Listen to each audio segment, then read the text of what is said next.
जी Tanveer, blessing मजहर रब्बानी बड़ी ज़बरदस्त bowling कराई है कल उन्होंने, और क्या देखते हैं आप, क्या राज है मुल्तान की इस अनबीटन रन का अब तक? देखिए वो उसके रीज़न एक ही रीज़न है, उनकी फॉर्म बहुत अच्छी है। हर लड़का बॉलिंग में बैटिंग में हर जगह परफॉर्म कर रहे हैं, और रिजवान कल बिल्कुल ऑफ कलर नज़र आए जिस तरीके से वो बैटिंग करते हैं। 34 रन 34 बॉल्स के ऊपर रिस्पॉन्सिबिलिटी ली शान मसूद ने, देर तक खेला। पिच इतनी आसान नहीं थी, ये पिच इतनी आसान नहीं थी, उस हिसाब से 182 रन बहुत अच्छे हुए। टिम डेविड ने 34 रन किए, लेकिन ये मुझे ज़रूर अच्छा लगा कि वहाब रियाज ने बाउंसर्स ट्राई किए उनको, जो कि करने भी चाहिए थे, क्योंकि पिछले 2 मैचेस में उन्होंने जो रन्स किए बाउंसर ट्राई नहीं हो रहे थे। ट्राई किए उन्होंने, शॉट्स खेली, एक आध बाउंड्री भी उस पर लगी, लेकिन पेस है तो फिर आपको ट्राई करना चाहिए, वो नज़र आया। फिर रब्बानी की बात हम करते हैं, बहुत ये भी अच्छी चीज़ मुझे लगती है कि एक जिम्बाब्वे की टीम से एक प्लेयर निकल के आया और वो PSL खेल रहा है। शान मसूद की मैं बात थोड़ी सी करना चाहता हूँ। देखिए आई थिंक कुछ लोग जो है वो हमारी चीज़ों को कुछ गलत समझ रहे हैं हम शान मसूद के बारे में जो कह रहे हैं। देखिए बात ये है कि इसमें कोई शक नहीं, शान मसूद ने फर्स्ट क्लास क्रिकेट में 4 मैचेस में 500 रन किए हैं। अब जरा मैं थोड़ा सा डिटेल से समझा रहा हूँ, जरा लोगों के दिमाग में बैठ जाए बात कि हम कहना क्या चाहते हैं। कभी कभार शो में टाइम नहीं होता, हम डिटेल से बात नहीं कर सकते। हमारा कहने का मकसद ये था, या मेरा कहने का मकसद ये था कि PSL के अंदर जो उसकी फॉर्म थी, क्या उस वजह से पाकिस्तान टीम में सिलेक्शन हुई, या ये जो 4 डे में उसने 4 मैचेस में 500 रन किए इस वजह से सिलेक्शन हुई? क्योंकि अगर सबसे बड़ा सवाल तो ये है कि उसको निकालना ही गलत था। यही तो मैं कह रहा हूं, पहले तो उसी तरफ ही आ रहा हूं। अगर उनको निकाला गया था, अगर इनकी 4 मैचेस की परफॉर्मेंस की वजह से उनको रखा गया था, तो निकाला किस लिए गया था? लास्ट 11 मैचेस के अंदर, टेस्ट इनिंग के अंदर 300 हैं।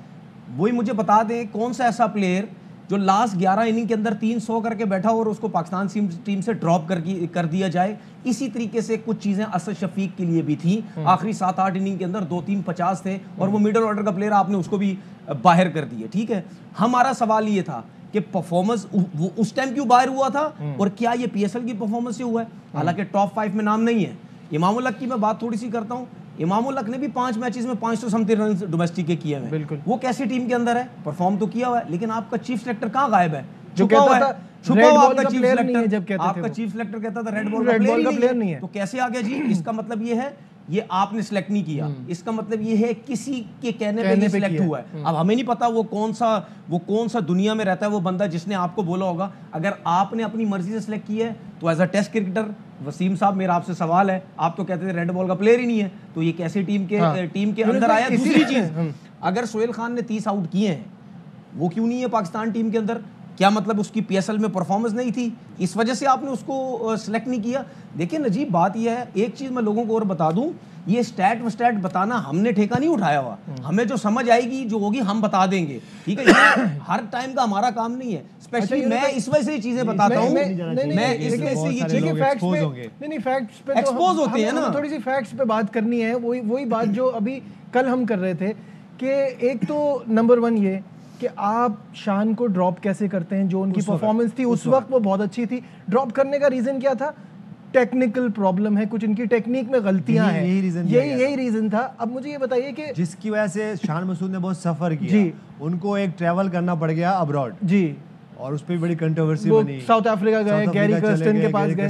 अच्छा देखिए, फर्क तो पड़ा है, क्योंकि उन्होंने, क्या आपको देख के शान में, क्योंकि you know him before and after, क्या आपको नजर आता है शान ने क्या चेंज किया है जिसके बाद he is not only just a test cricketer, वो T20 के लिए भी बड़े सूटेबल नजर आ रहे हैं?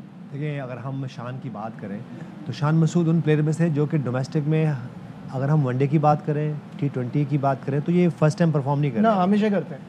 लेकिन जब टेस्ट क्रिकेट में आते हैं तो वहाँ आपकी टेक्निक, आपके टैक्टिस चेंज, आपकी चेंज नहीं मगर टेस्ट होते हैं, तो वहाँ पे आप एक्सपोज भी होते हैं। इसी तरह देखें, अगर हम हमारे सबसे टॉप के बैट्समैन कौन है इस वक्त पाकिस्तान के? बाबर आजम की अगर 1-2 साल से पिछले की परफॉर्मेंसेस देख लें तो वनडे के टॉप के प्लेयर, T20 के टॉप के प्लेयर, और टेस्ट में क्या करते थे? स्ट्रगल कर रहे थे। क्यों? कि आपके पास जब आपके वीक पॉइंट्स, क्योंकि वीक पॉइंट तो हर बैट्समैन के हैं, हर बॉलर के हैं, कुछ बॉलर थक जाते हैं, कुछ अच्छा नया बॉल करते हैं, रिवर्स स्विंग नहीं हो पाता, इसी तरह कुछ बैट्समैन होते हैं जो नए बॉल पे थोड़ा सा स्ट्रगल करते हैं, अप एंड डाउन होते रहते हैं उनकी कैरियर में, तो आपकी चीज़ें एक्सपोज होती हैं। तो मेरे ख्याल से लेकर मेरा सवाल ये है कि देखिए, शान मसूद ने ये जो परफॉर्मेंस की है अभी हमारे सामने, इवन 1-2 सीज़न पहले भी PSL में बहुत टॉप की परफॉर्मेंसेस की हैं। तो खुदा न खास्ता अगर शान मसूद टेस्ट क्रिकेट में जो मैचेस आ रहे हैं उसमें रन नहीं करते तो वो आया क्या बाकी फॉर्मेट में होंगे? मेरा सवाल ये है। बिल्कुल सही सवाल है। अगर खुदा न खास्ता वो नहीं करते, अगर मेरे बस में हो, क्योंकि मेरा स्कूल ऑफ थॉट का ही प्लेयर है, लीडिंग फ्रॉम द फ्रंट करते हैं शान मसूद जैसे प्लेयर, उसके बाद फ़खर जमान जैसे प्लेयर, उसके बाद मोहम्मद रिजवान जैसे प्लेयर, ये आपकी टीम में होने चाहिए क्योंकि ये लीडर्स हैं। ये वही ना, जैसे हम भी अगर हम अपनी क्रिकेट देख लें या तनवीर की बात करें, मैं अपनी सेल्फ की बात करूँ या हम जैसे प्लेयरों की बात कर लें, तो हम ठीक है, हम हो सकता था कि हमारे कोई एक्शन ठीक नहीं हो, हमारे कोई स्टाइल ठीक ना हो, लेकिन टीम की बेटरमेंट होती थी। उसकी वजह की फिटनेस की बात कर लें, कमिटमेंट की बात कर लें, टुवर्ड्स टीम आपकी थिंकिंग की बात कर लें, तो टीम मैन, तो शान मसूद जैसे प्लेयर, उसके बाद मोहम्मद रिजवान जैसे प्लेयर, फ़खर जमान जैसे प्लेयर, आप देखें फ़खर जमान किस तरह खेल रहे हैं। ये 2 प्लेयर हैं इस वक्त PSL में, ठीक है, रिजवान को और बाबर को थोड़ा साइड पे करते हैं क्योंकि वो already they are perform very well, proven time and again, उनकी तरह को बात करना कोई हमें ज़रूरत नहीं पड़ती।